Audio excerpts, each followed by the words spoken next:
you can go back now and find the necessary information and find all the references, and then you'll be able to. What's important is to know what's inside. I cannot spend, we could spend hours just talking about these issues of how do we ensure ethics, bias, trustworthiness, explainability, interpretability. I just want to go through the points, show you where they are in the slides, what's important. There's a lot of stuff that's everything's important. Some things are more important than other things. Okay? It's always like that in life.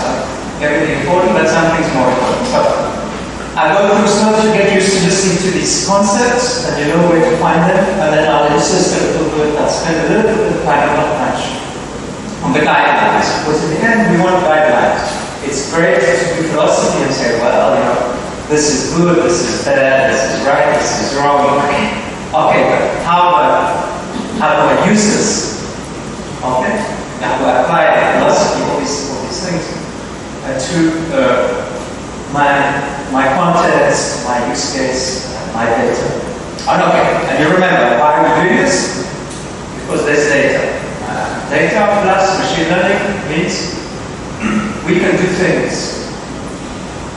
that we could not do before, but now we have received all the problems that are related to data. Data comes from society, from nature, and one has to be very careful with the way we deal with data. Afterwards, this afternoon, we're going to speak about machine learning, and you'll see, okay, that's the next stage. But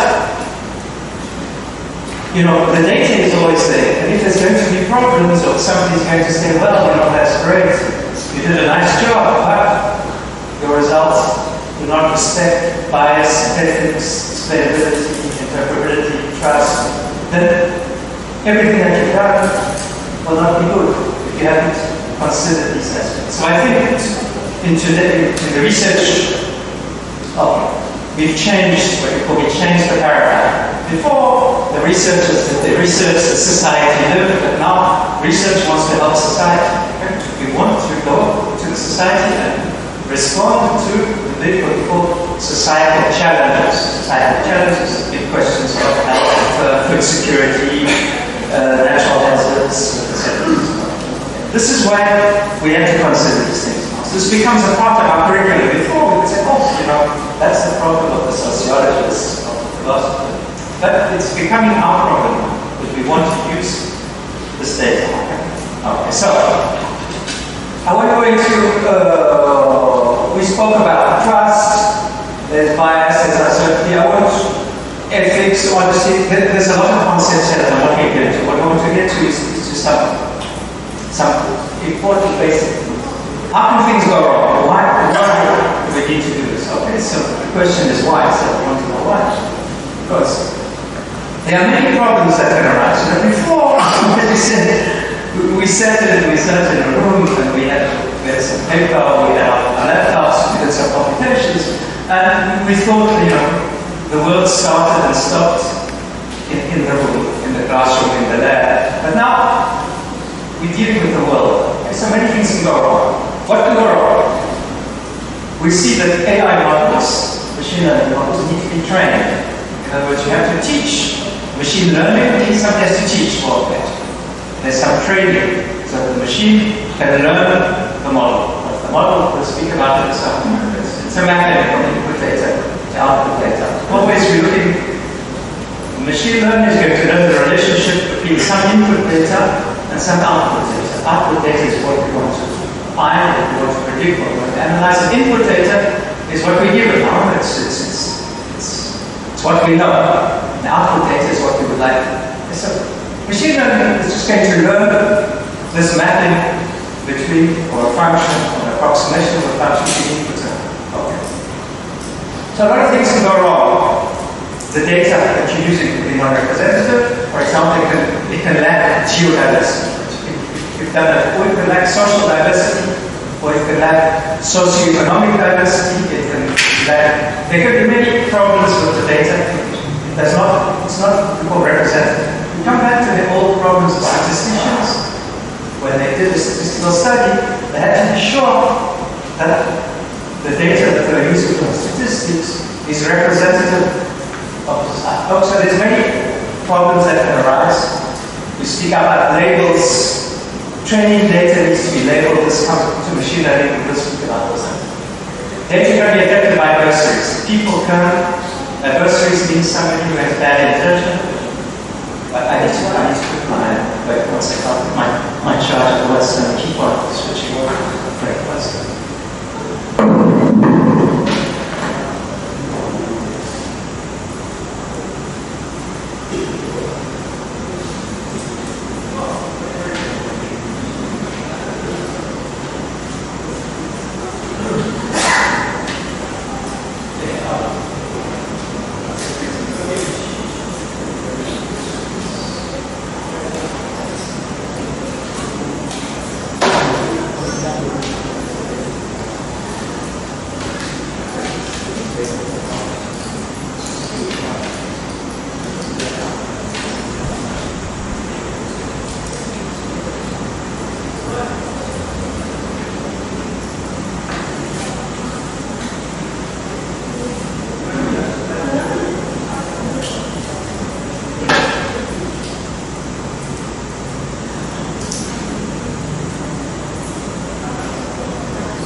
We can also have problems with the model. Okay? The model can introduce bias. You said bias means there's some prejudice, as it means it gives, it gives preference to something that should not give preference. It's very easy. You can think of it before, but in fact now that we're dealing with data, we get there are many choices about the model training, about the algorithm. AI models can fake something plausible. A good example is ChatGPT. ChatGPT gives you something plausible, it means something you can believe, but in fact it's fake.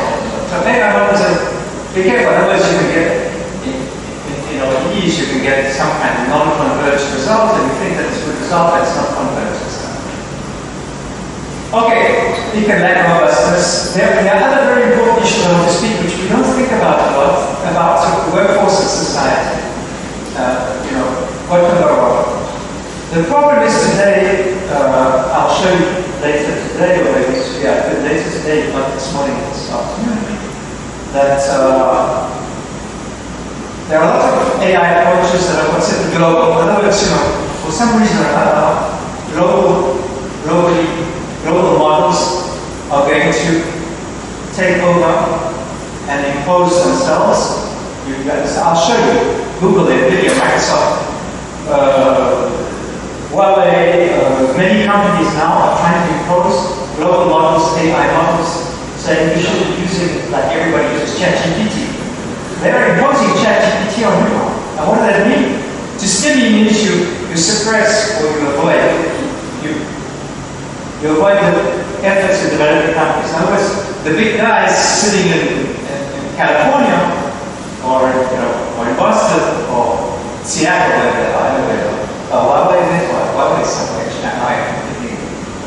these guys are deciding for us, and in some sense they're going to suppress, or they're going to prevent people from developing their own stuff. This is something you need to know about.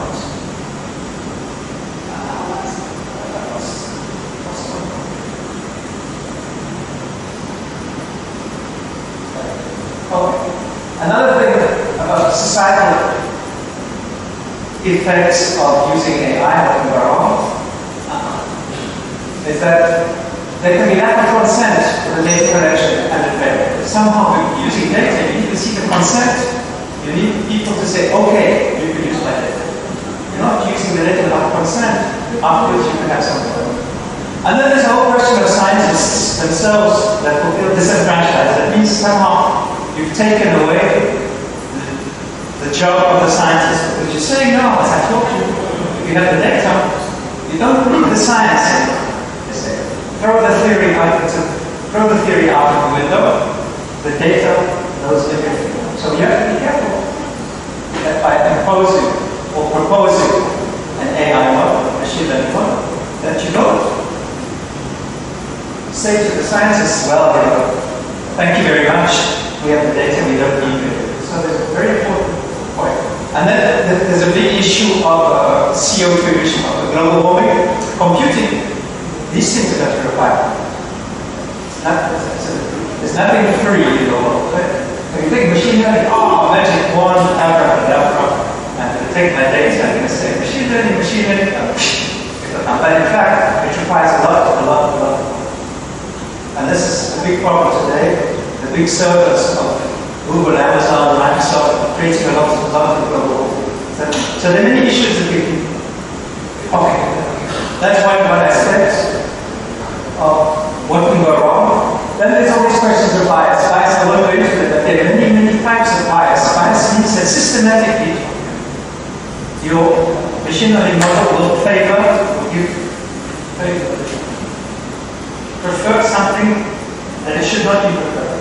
This is not it's absolute practice.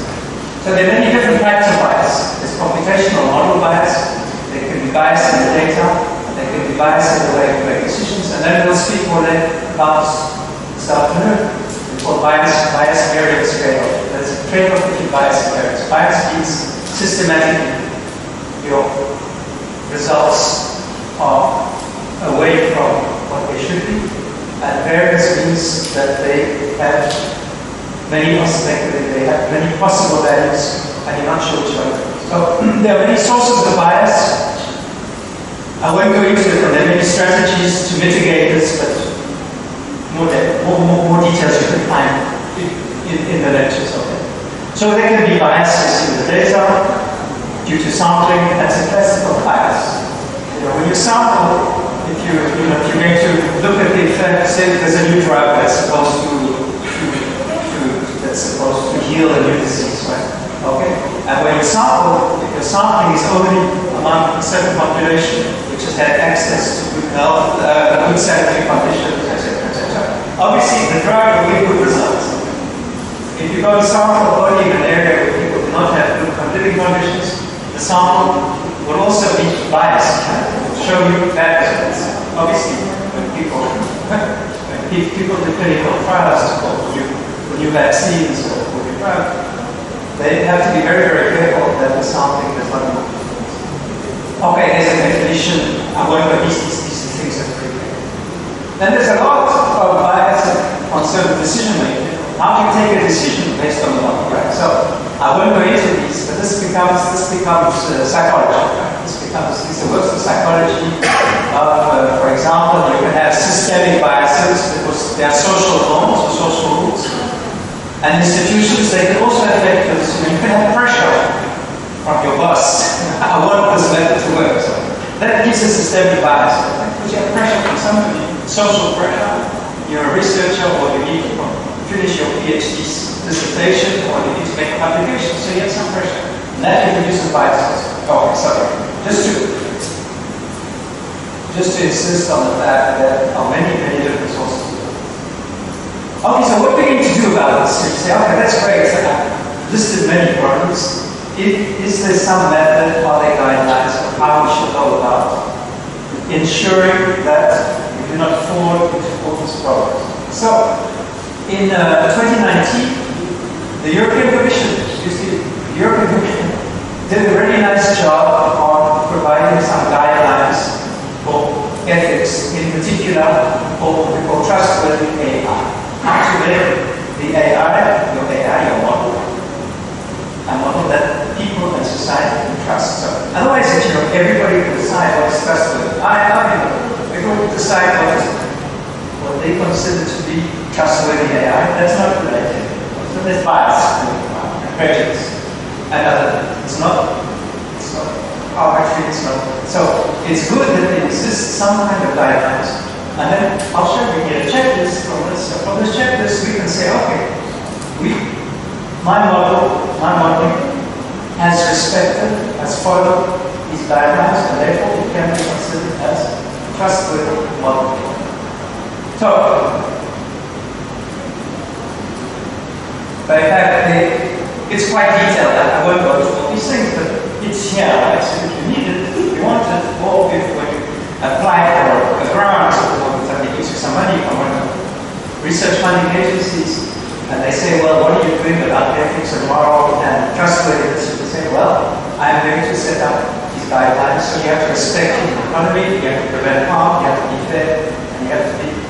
explainable. So, all these things, these principles can be fulfilled by following 7 requirements, key requirements: human agency, oversight, technical knowledge, privacy, transparency, diversity, non-discrimination, that's very important, and society and environmental well-being. Okay, and then there's one more, and accountability. Okay, these sound like very okay. So these are principles. So to realize and to achieve these 7 principles, you have the guides. You can have one thing, you have to ensure that your system through the entire life cycle meets the 7 requirements. You have to consider aspects of implementation, how you implement the requirements. And then what's important is how to assess, how do you measure that your system is respecting the guidelines, which is a very important thing. And then part of the important things of assessing is also communication. So one must also know how to communicate. You have to communicate in a clear way that gives information, does not hide anything. There's some things you're embarrassed, you're not very proud of some things that you did, so you hide. That's not the way. You have to be transparent. And then there's also the traceability. Otherwise, people can go back and follow all your audits or audits, like when somebody comes to check the accounts. Okay, these things all become very important. And then stakeholders always should be involved. And finally, there might be some tensions between requirements. So you have to evaluate for trade-offs. There often be trade-offs. You wouldn't be able to have completely ethical and completely unbiased. You might have to compromise with some of these things, but this should be done. So there's also a guidance, which means you have to adopt an assessment list. So you should make a list when you develop, when you deploy, or when you use a machine learning system. So at the 3 stages of development, deployment, that means when you give it to the end user, and when you use it, there should be assessment lists. And you should keep in mind that this list will never be exhausted. That's the big problem. Because the world is changing, people are changing, everything is changing, so this means you have to continuously identify and evaluate the solutions throughout the life cycle. You see, as I said, if we step out of the lab, we step out of the classroom, we step out of the lecture hall, we go into the world, we have some obligations. We cannot just say, oh, I'm doing my analytics, my machine learning, I'm doing my job, and I give it to the society, and the society can use it to society, health, food security, safety. And then that's not my problem what happens afterwards. No, it's becoming your problem now. Why? Because you use the data. You have an obligation. Okay? So all these things require quite a lot. In the end, of course, unethical and biased knowledge. So we always one of the aspects for which there exists more quantitative measures, mathematical, work out statistical metrics or statistical scores, is about explainability and interpretability. That's been one of the big questions. You will see that in fact there's 2 definitions. These are different. Explainable and interpretable. You need to be very careful because if you're using a very complicated machine learning algorithm, there's no way that the public or the stakeholder might want to understand what's inside. The question is, that's interpretability. Explainability means that you can explain the influence of certain input or features on the output. Which input features are important and which output features are influenced by which input features. And also, we also have a question of reporting to classify the importance of inputs, which are the most important input variables, which have the most influence, etc. This enables us to increase what we call explainability without having to go down and expect that we have to explain every single line in the code. We see it's difficult to explain. When the code becomes more complicated, somebody can say, somebody in the public can say, okay, this machine learning algorithm is supposed to do something about society. The society has the right to know and understand what it's doing. But of course, you cannot expect somebody an end user, a patient, or a farmer, or whatever, to understand exactly every single line of code and every single line. So these questions become very important. And it turns out that there are many statistical methods that can be used to, in practice, to explain what's happening. These are usually different types of measures or different types of scores. Okay, I won't go into these because it requires a separate course on advanced statistical methods. You know, we have to spend 30 hours explaining that they exist, and it's important to know that these exist. One can give measures of use partial correlations. We use feature visualization. We use what's called backward optimization. There are many established statistical and mathematical methods which can be used to justify that our method is explainable. This is all part of ethics and art. Okay? Then I won't go into this, but there are very many questions about what are the important features, and what are the relationship that has been learned for each feature. In other words, you want to be able to trace from the input to the output which inputs have most influence on the output. Okay? So why? Because this enables, just say you want to. We go back to epidemiology, right? So infectious disease control. You want to know what is more important, vaccination or quarantine? Okay? So you have to know, because statistically you have to have some way of measuring the influence of one input on the output. The output is, of course, the number of people that are out, or one minus the number of people who get infected. So we have to know which feature has the biggest impact. We understand this will be very important. This is why we want to use machine learning, because sometimes we're not sure of which feature is the one that's the most important. If we can act on one feature, one of the input variables, which one should we choose today? The question then is, if this feature was slightly different, how would it change the prediction? So there are many different levels of what's called explainability. These help to explain and show that your model is doing what it should. So I won't go into this, but there are many different explainability methods, and for each method there are statistical formulas and statistical algorithms to help you to decide what is to quantify your explainability. As I said, one needs to go into a lot of detail if we want like this. There's also a lot of establishing the importance of each feature. I spoke about how much more important are they, what are the relationships, and what should have to be considered. And there are what's called Shapley values, for example, which is one very well established today, becoming more important. Because what's happening with machine learning, in fact, is before, when we were sitting in our lab, or in the classroom, or in the research lab, and in research, we had systems with relatively few input variables and relatively few output variables. But when we start to deal with big societal problems, real things, earthquakes, landslides, epidemics, starvation, hunger, drought, climate, the number of inputs and output becomes extremely large.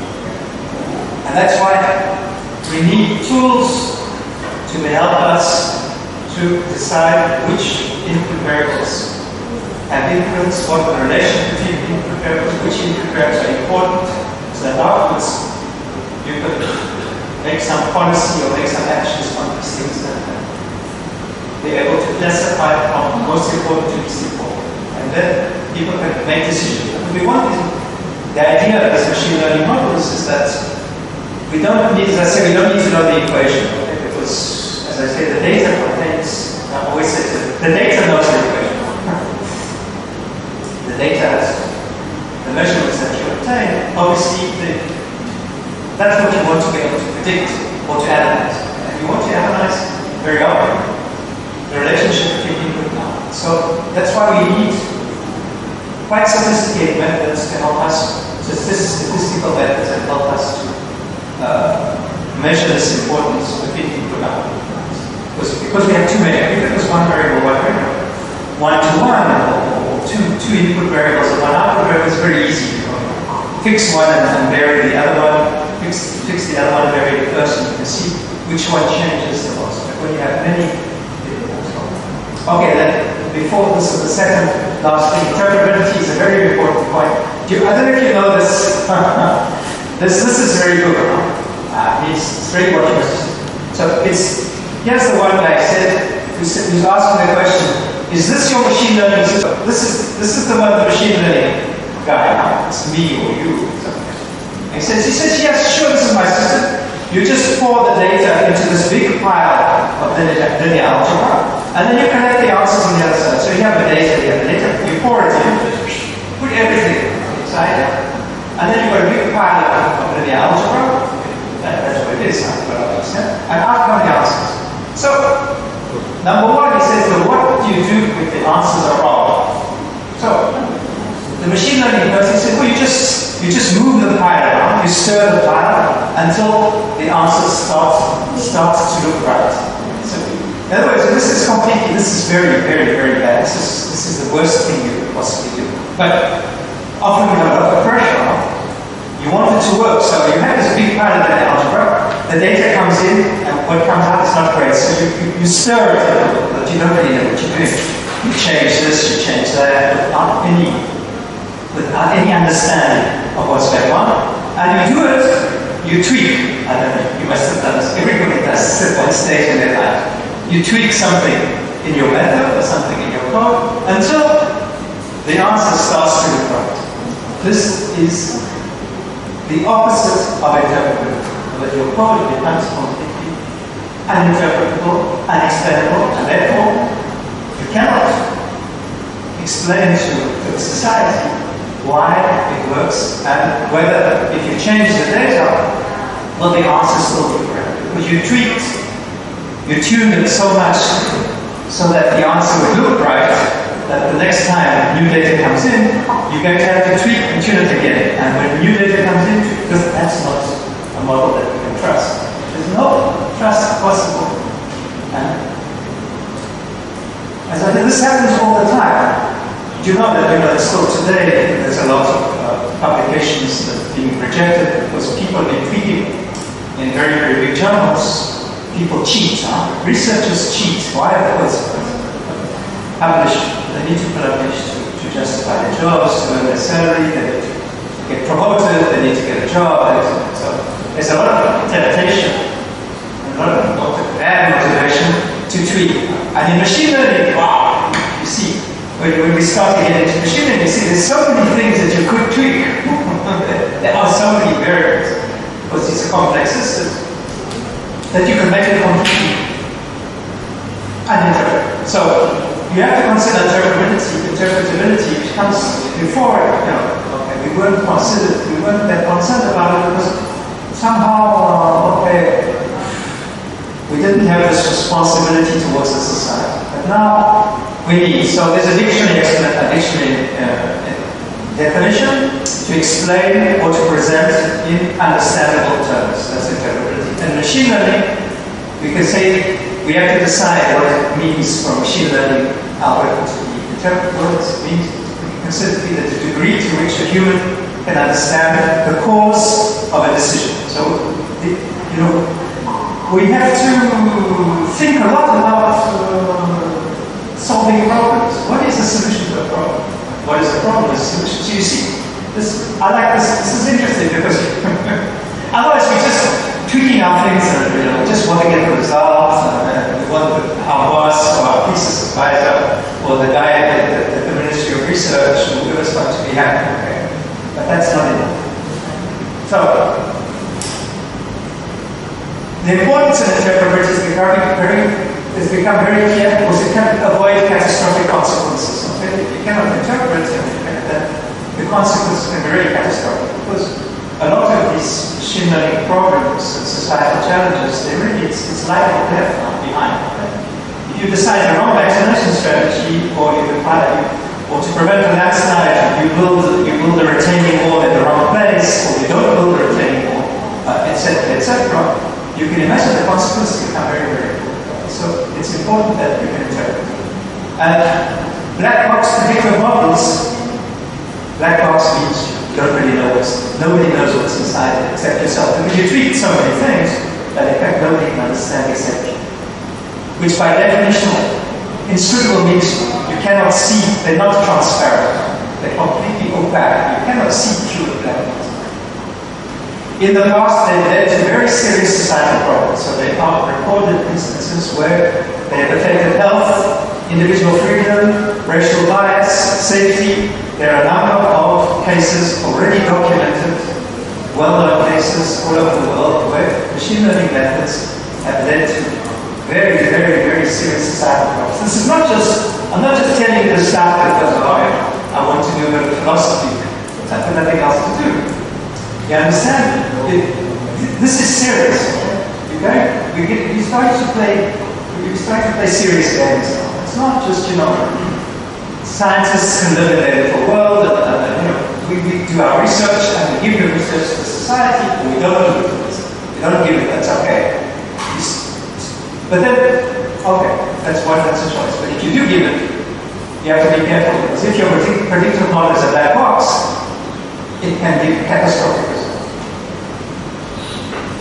And then if you can interpret it, then it's much easier to troubleshoot and to use. So I'm not saying that your model is going to be perfect, but if it gives something that is not correct, at least you can troubleshoot that. You can find where the problem came from, and then you can possibly fix that so that in the future it doesn't make sense.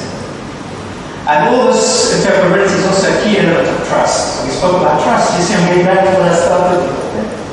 Why should it be interpretable? Because this is a key point that is necessary to improve the trust in your model. Okay, so you see,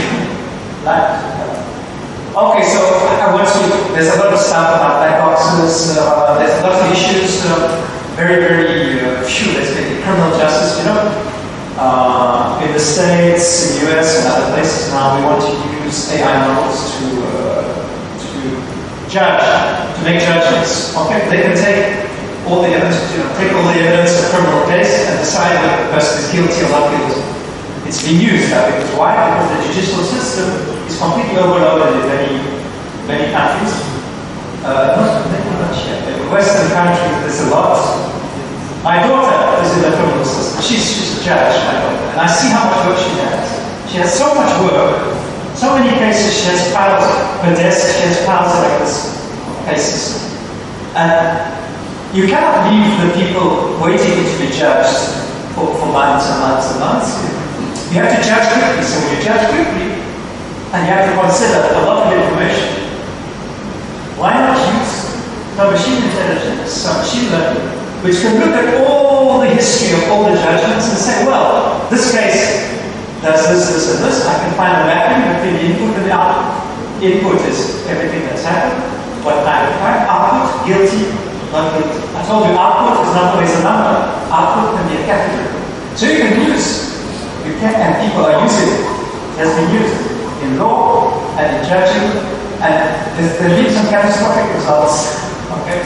Well, it might sound like science fiction. It's not science fiction.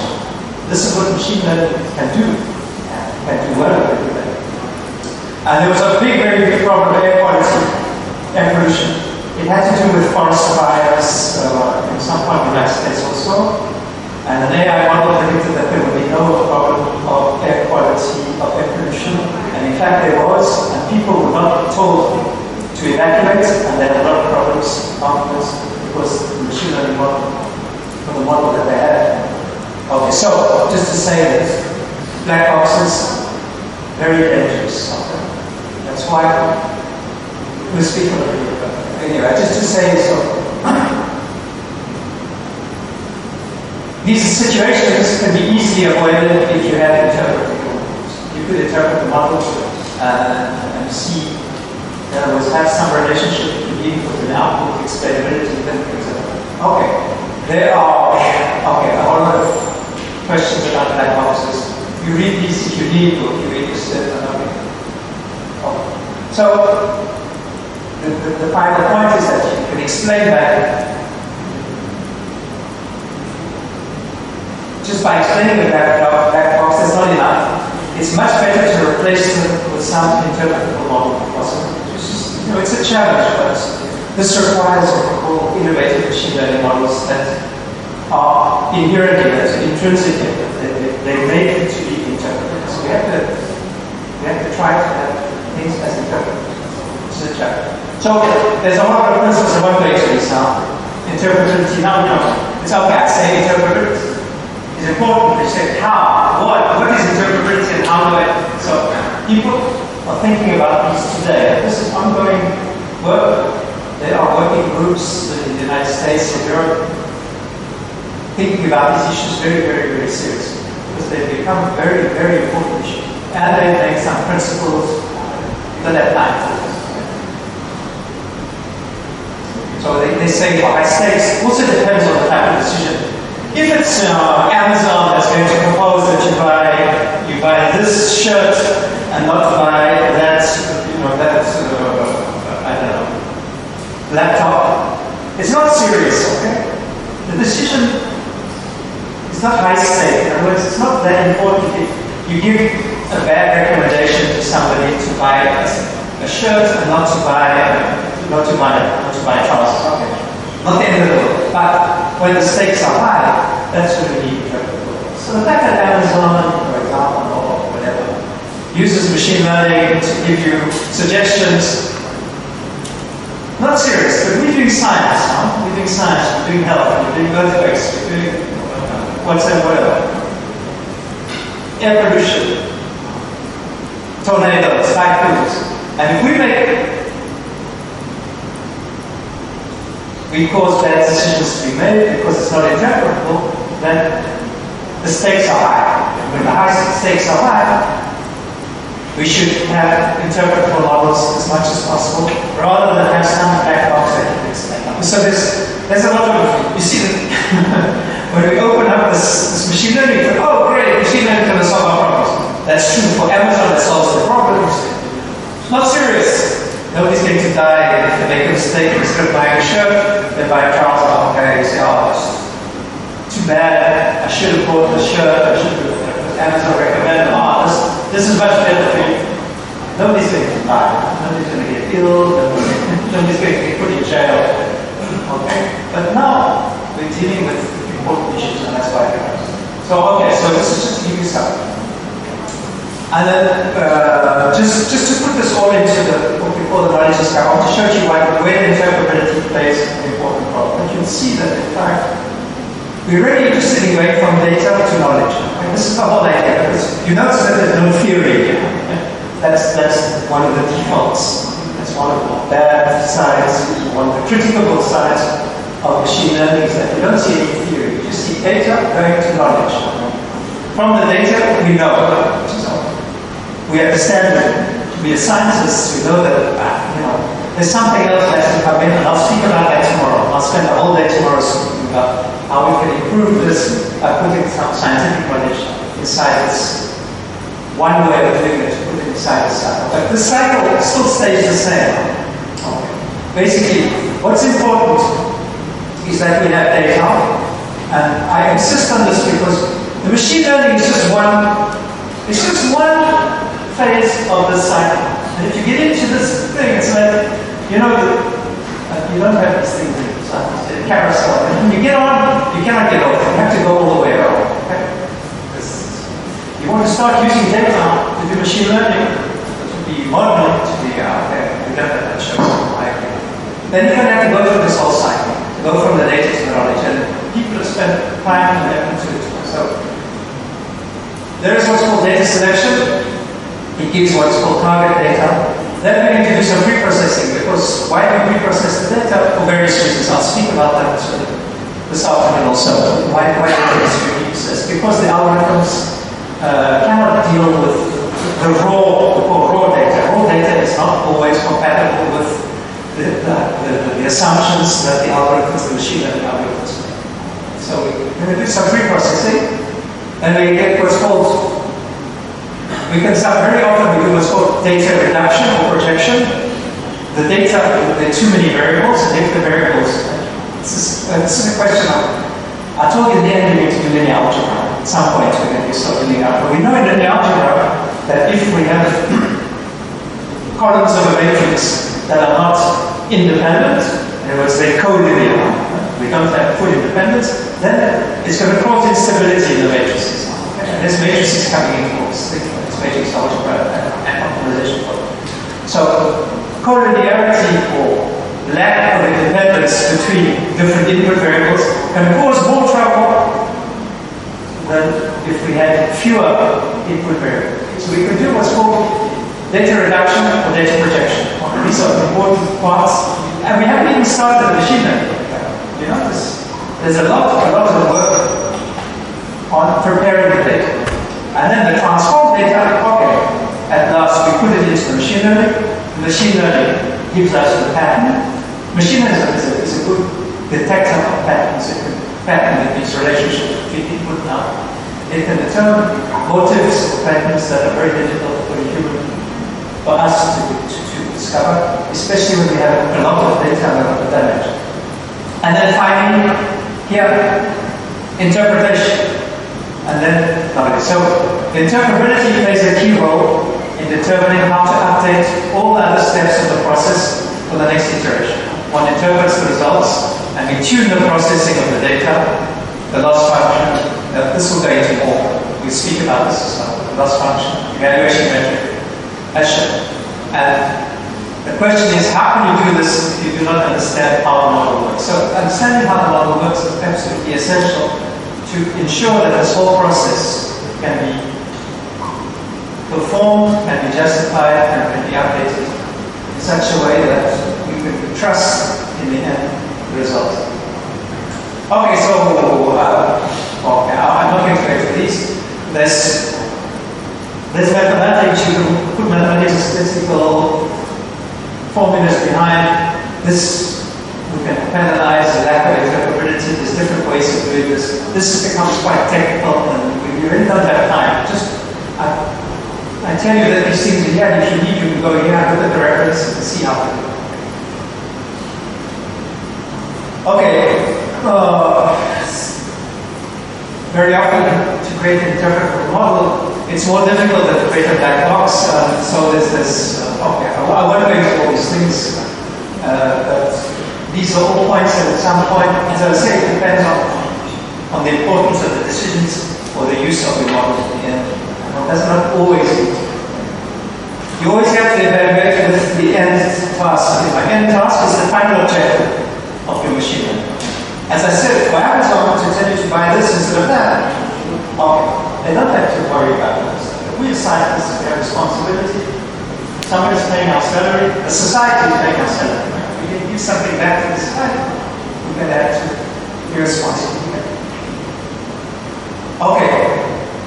And you should say, but then you say that it's impossible. How can the society understand everything? So they do not have to understand every single thing about it.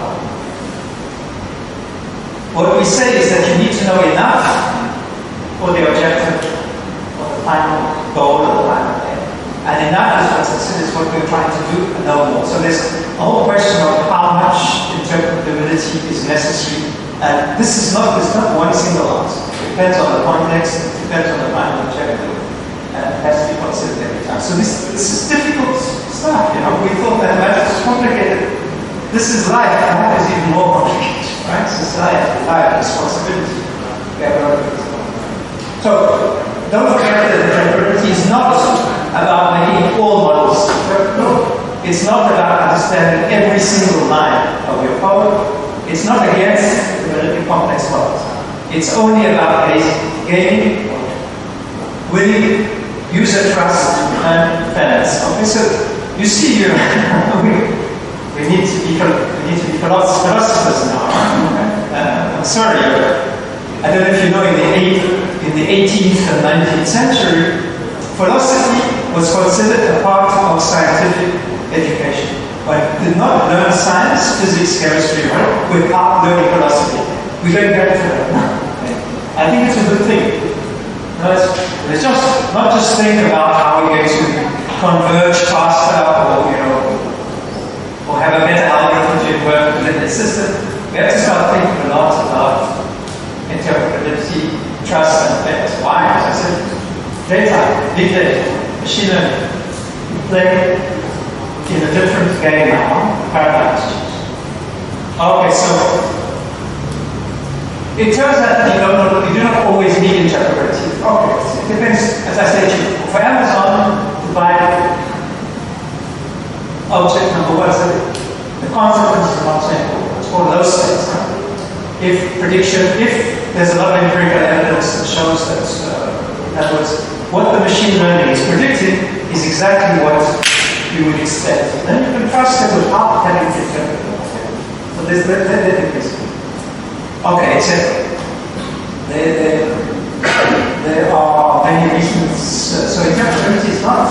People say, oh, forget it, I can never make a model interpretable, it's going to take me too much time, too much trouble. But if you think about it, there are different degrees, different levels of interpretability. And it depends on a lot of things. I told you it's possible. Okay. Well, okay, I won't make this, but there's interpretability and trust.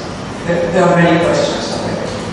For example, one thing that was at some point, I'll speak about that this afternoon with discovery. You see, all this will help us to understand what kind of machine learning methods or what kind of machine learning tools should we use, what algorithms should we choose, because you will see that in fact machine learning is not just one, but it's hundreds and hundreds of different methods and algorithms. So when you start your machine learning, it's like you've got a jungle. You don't know which tree is the important tree, which one should you choose. So,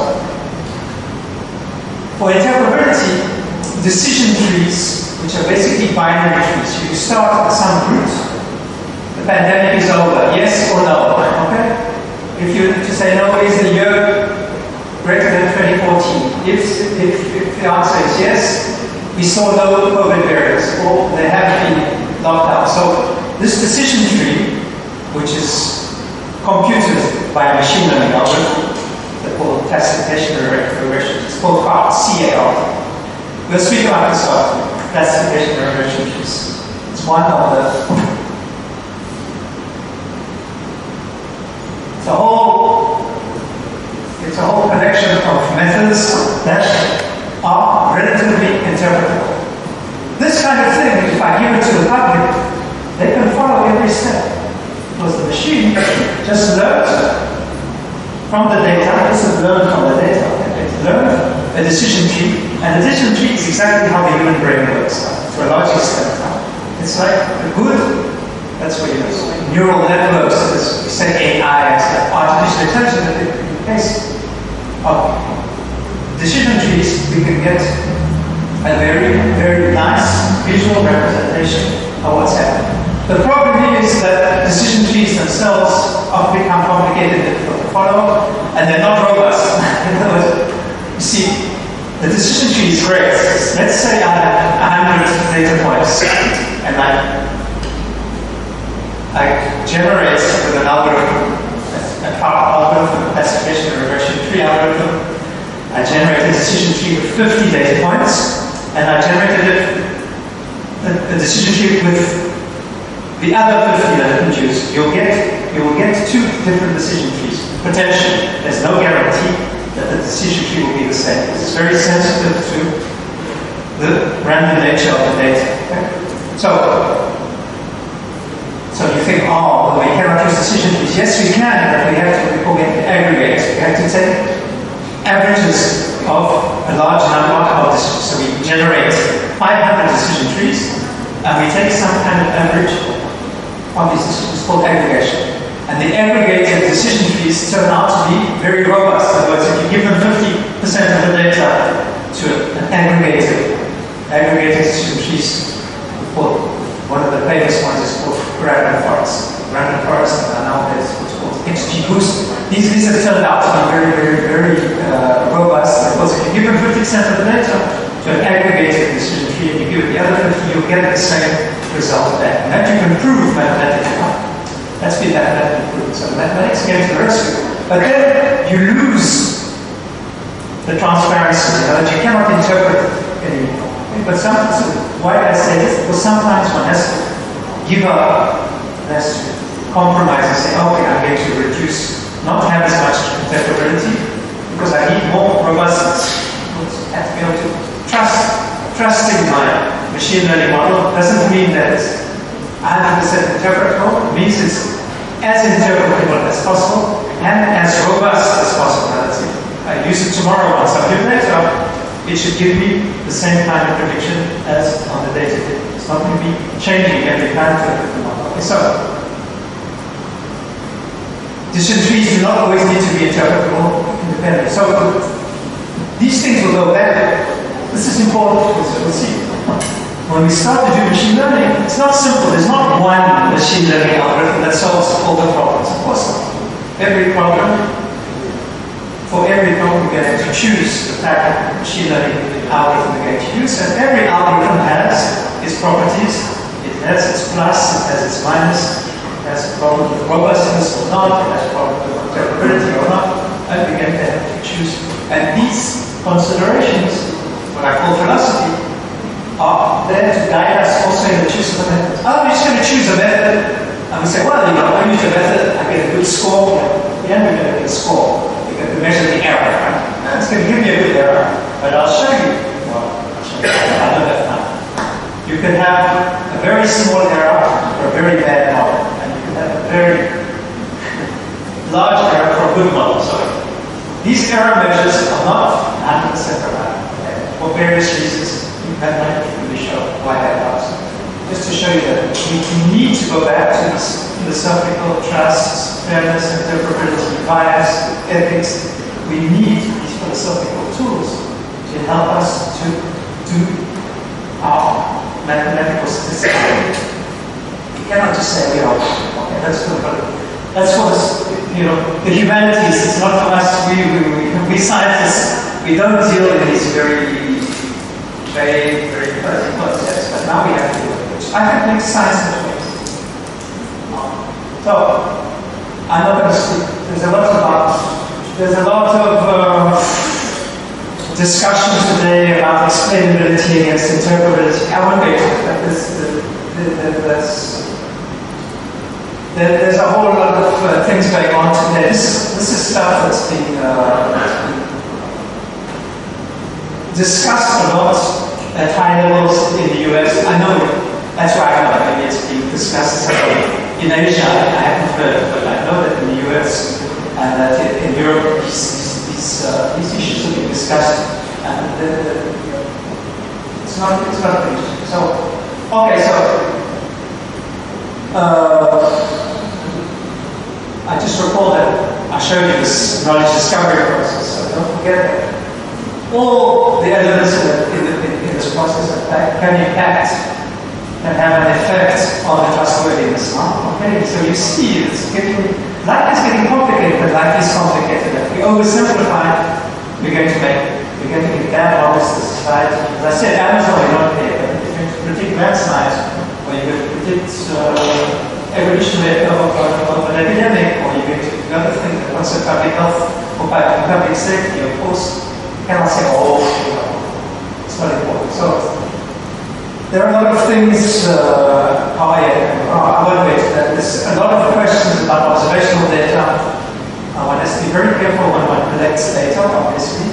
Okay? That's obvious. One can use simulated data. Okay, somebody said to you, what happens if you don't have enough data? That's a good question. Can you still do machine learning? Well, there are ways of augmenting or adding more data to what you have.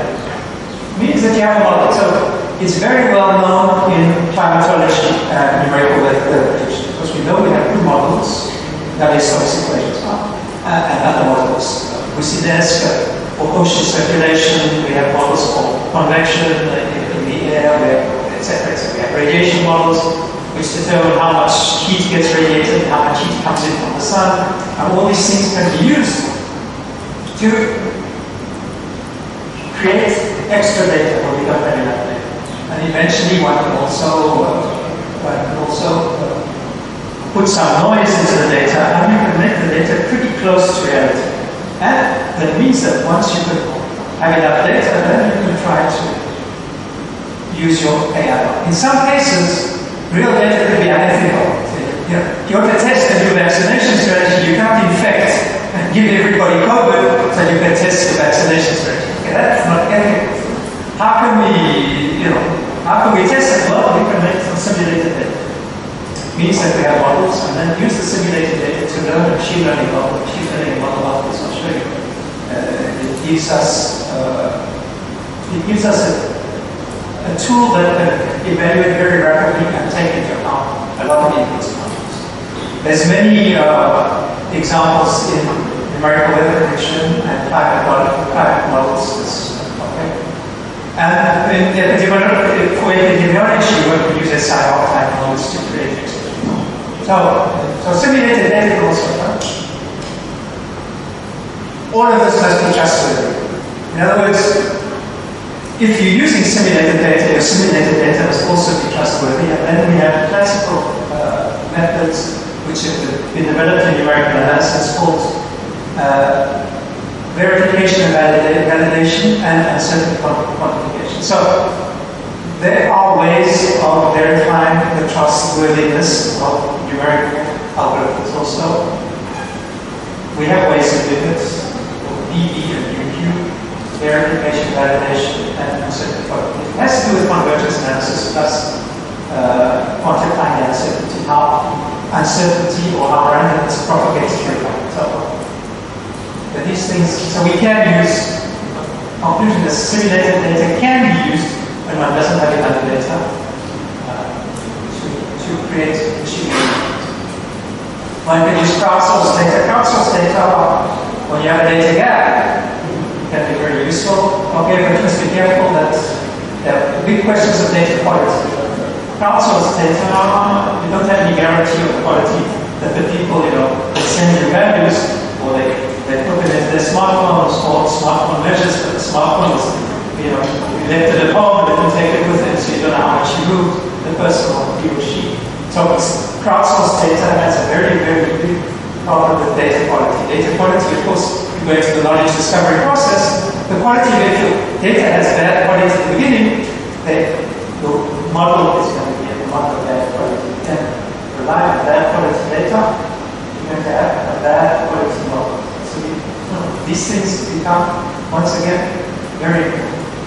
Okay, and then data can have biases. So we spoke about biases, but there are many, many biases that can come from data. Okay, I won't go into these. You can read these. And there's many factors that can help us to determine the quality of our data. Okay? And one thing that today we doing more and more in research projects is we have what we call data sheets or data management plans, which oblige the researcher to respect certain guidelines about the quality of the data. How it's composed, how it's collected, how it's pre-processed, how it's used, how it's distributed, how it's maintained, all these facts last week.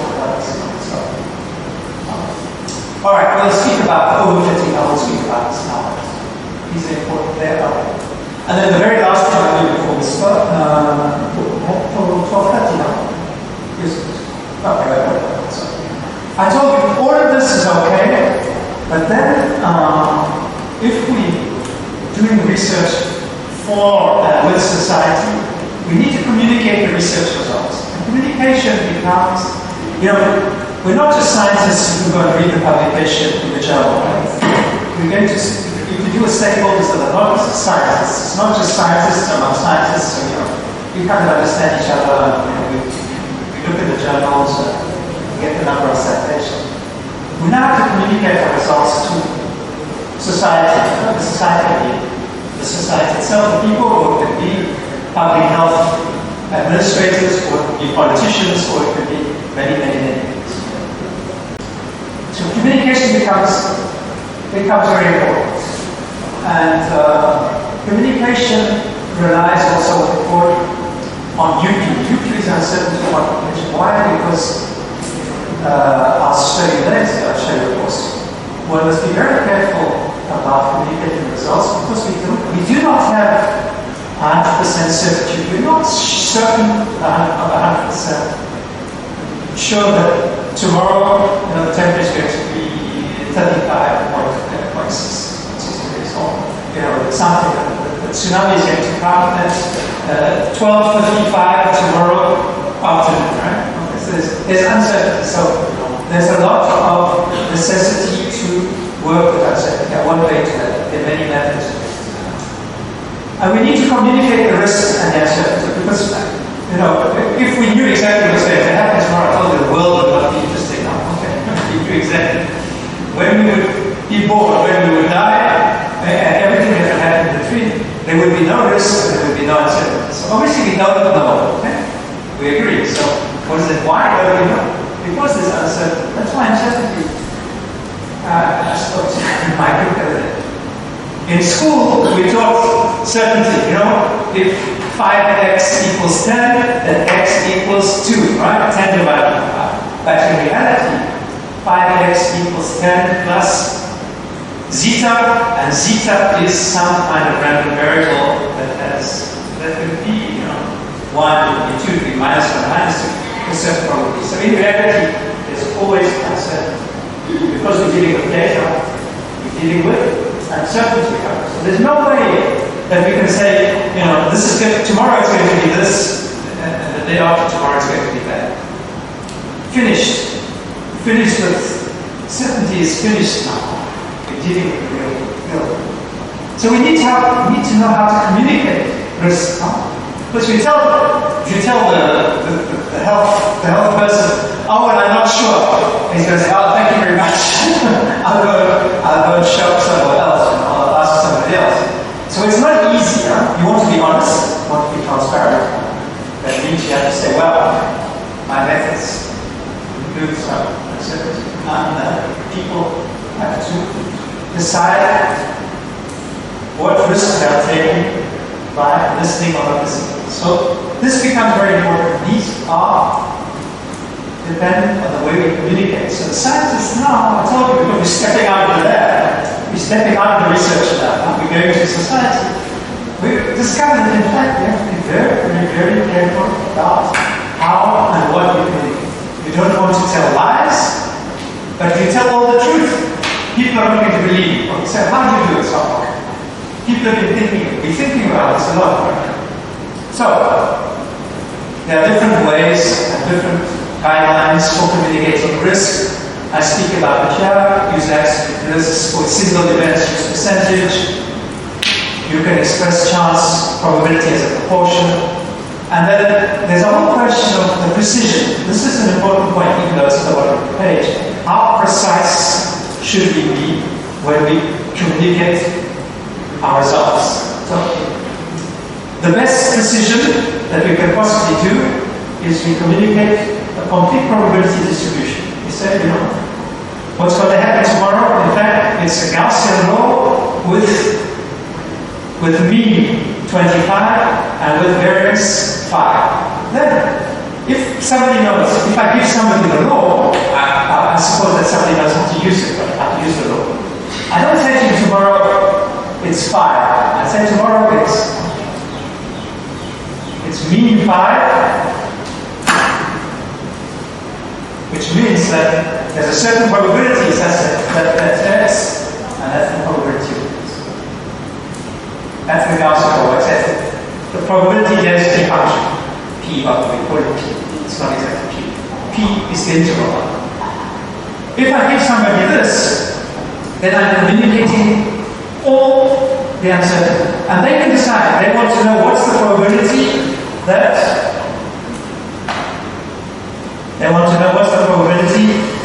will be less than equal to 7. If I give them a probability distribution function, they can.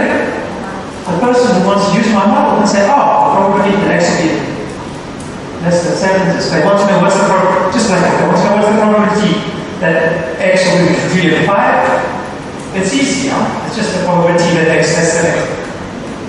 This one.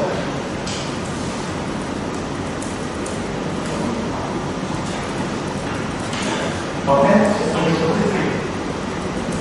Okay, I can calculate this probability. calculate this program. Whatever I want to know what's the probability of a very extreme event. What's the probability that it's going to be really hot, the next is going to be bigger than 25. I can calculate. I just have to calculate the area under the Gaussian curve. Okay, I can calculate the probability of the next. So this is complete honesty. Okay. So ideally, what you want to do, the problem that in practice is not easy to do. Okay, because this is a difficult problem. So that's the highest precision that you can give when you communicate a result. Full probability distributions. Let's speak about it.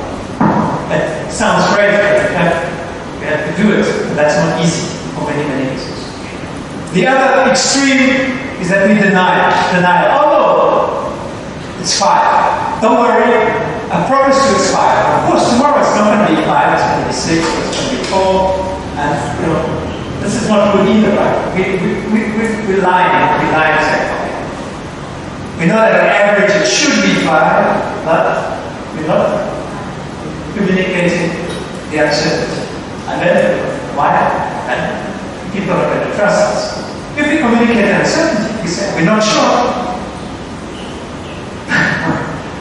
We're honest, right? If we say the answer is 5, not very honest.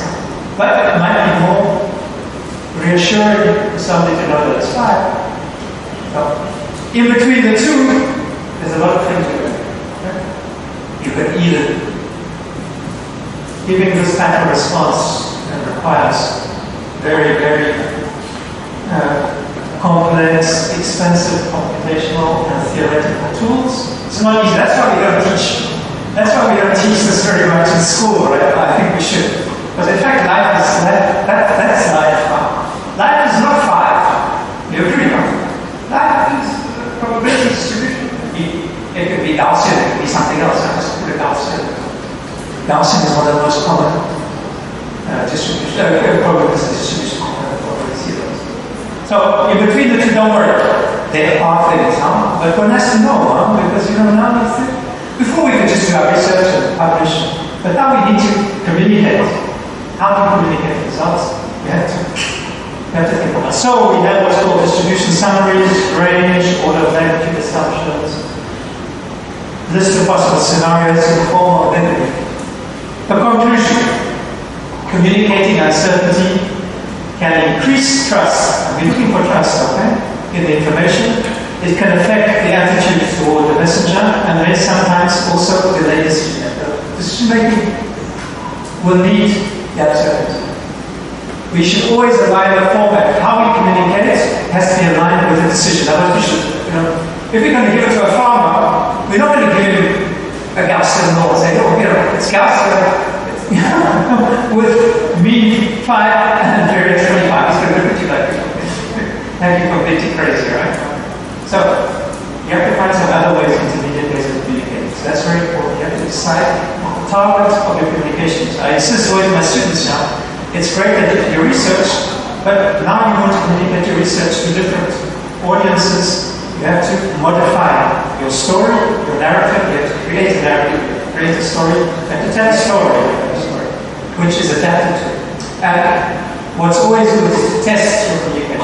You should take, before you really decide to communicate, try them out and see whether the person to whom you're communicating understands the way you communicate, and if not, you adjust and find some other way of communicating. Okay, just see that at all.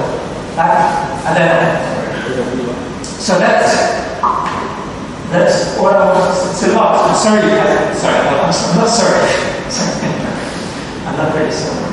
I spent a lot of time on this stuff because, that's not, we here to do mathematics, statistics, machine learning. Why is it going on so much about it? In fact, because this trustworthiness, fairness, ethics, bias, deontology, all these questions, what we call ethics, responsible, and use-inspired AI. There are different places you can go to. I give a lot of references, though I haven't updated them because I did this like a year ago. So there are a lot of references here. There are people with whom I was I participated in a panel in the United States like a year year ago.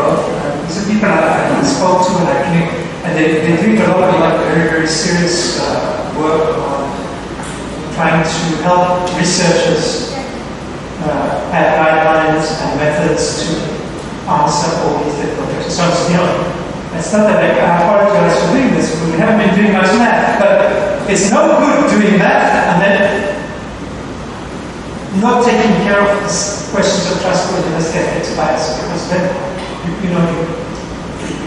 you're going to, instead of increasing your value to the society, you're going to be reducing your value to the society. People will not believe you. And if people don't believe the scientists, you know what they do? They elect politicians who reduce the science budgets. It's very easy, huh? Don't be naive, huh? But we require, we hear the fact that the governments, the local authorities, etc., are giving us budgets. Those budgets are voted by elected people. If the scientists have good respect from the society, they want no problem. They'll give money to research, they give them more. So this is important. Every one of us is responsible. Easy to say, oh, that's not my problem. But every one of us, I'm sorry to put you in front of the right. This is reality. Otherwise, I say, okay, you can stay in the research lab and never go outside and do your research. That's okay. I think knowledge also, researchers who have nothing to do with society also have a role to play because they need to research things that offers tools, develop tools that offers we can use. But if we want to use them to respond to societal challenges, societal problems, then we have to take all these things into account. And we have to try to be as credible as possible. Not say, oh, no, it's fine. And at the same time, not say, well, I really don't know what it is, it's bad. It's between minus infinity and plus infinity. That's not good. Okay, so all these things. And by being honest and being interpretable and being transparent, people talk about transparency. Scientists now work with society because they're using the data, because they're supplying models, AI models in particular, have to take the responsibility. And this is one way we can be sure that tomorrow there will still be money to do research, maybe even more money. If they would listen to me, they would multiply by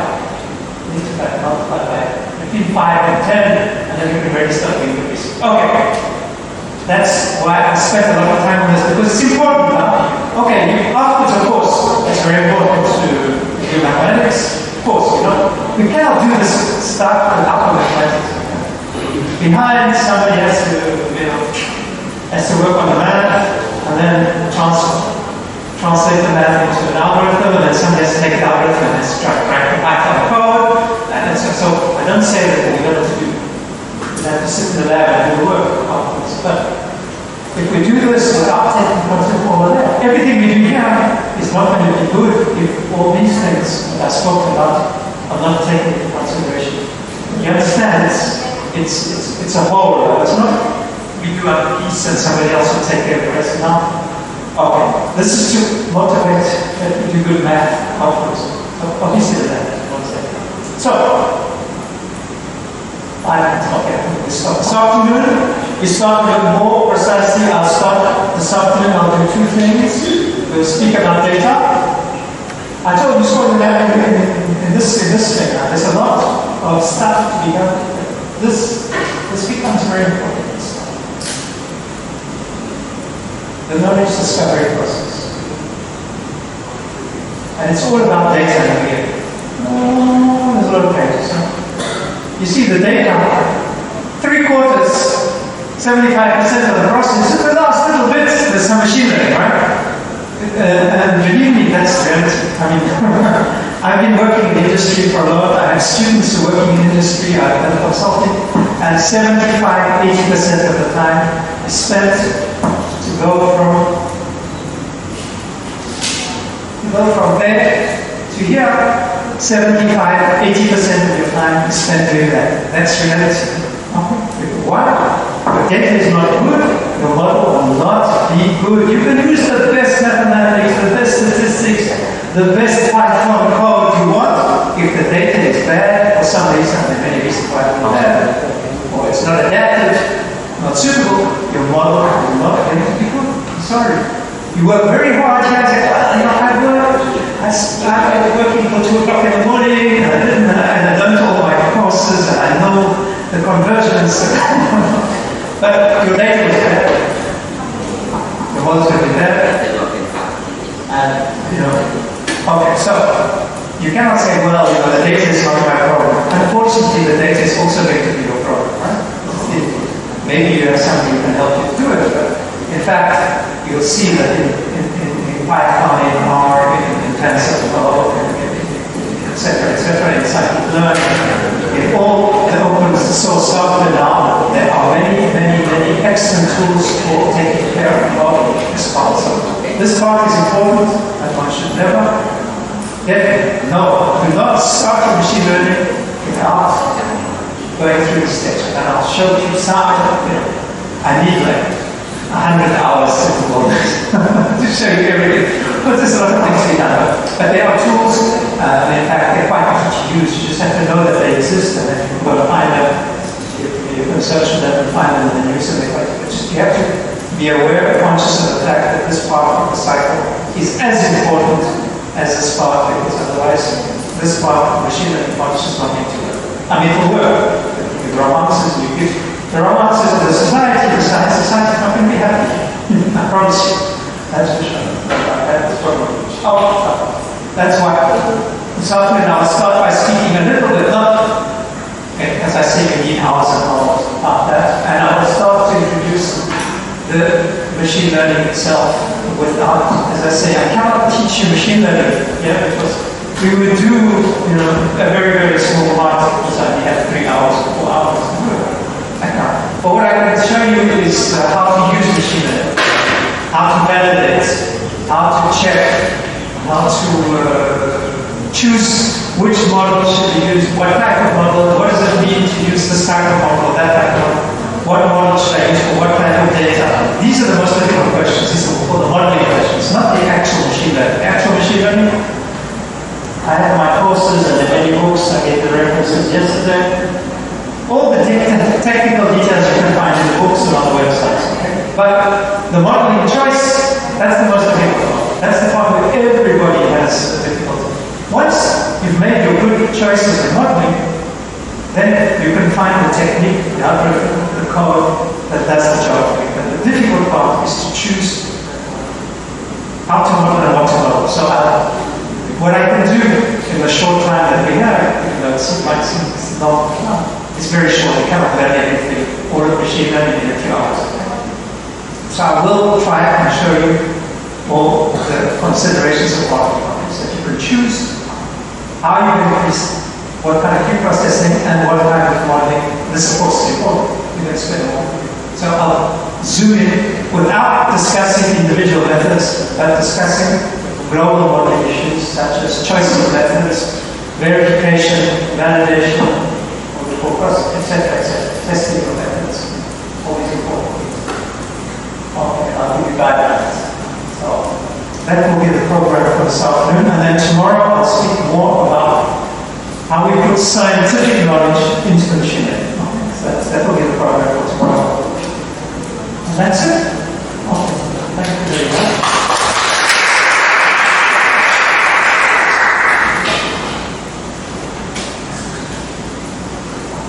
So today we have learned more about machine learning. Any questions, please?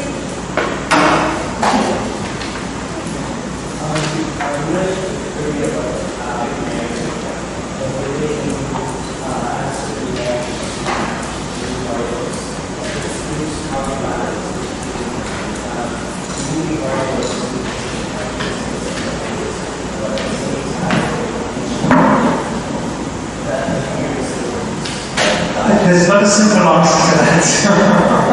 That's a good question. No, we have methods for measuring code adherence, and what we do then very often is systematically we remove one variable at a time. Yeah, sure. It's called stepwise. That's what's called model selection. Model selection, I can give you one model, but the model has many components. which components you use, that's called a selection. And we have techniques, very systematic techniques. And then you measure scores. You have a score, you have to get which score you use. I'll speak about scores. Some scores will give you what you want to know, and other scores, this is very, very delicate. These are not easy problems. Everybody has a problem, and one has to, of course, use a lot of experience, unfortunately, intuition. One has to show the results to somebody or the domain specialist. You show to the biologist, you show to the epidemiologist, you say, my model seems to show that this feature, this input variable, is not as important as some other. Yeah. When I leave it out, I seem to get, could that be true? Okay? And what you can do is show that the correlation between variables, or partial correlations, they exist. A lot of statistical tools to help. But in the end, it's a modeling choice, and modeling choices have to be done for each context and each data. But they are systematic methods. Using special scores, what we call information content scores, DICs, AICs. There are things that we can recommend. I wouldn't have time to make that's of course, that is an important point. And in so doing, what is good about machine learning methods, statistical methods, they can detect the fact that there's collinearity among the data, and therefore or nuisance variables. Nuisances, they just cause us problems. We think we need more information, but in fact, sometimes more information is killing, it's destroying something, and that mathematically can be explained because we're making columns in our matrix. We have a data matrix, and some of the columns are becoming very close to being dependent, collinear, and you can remove collinearity by removing the column, basically.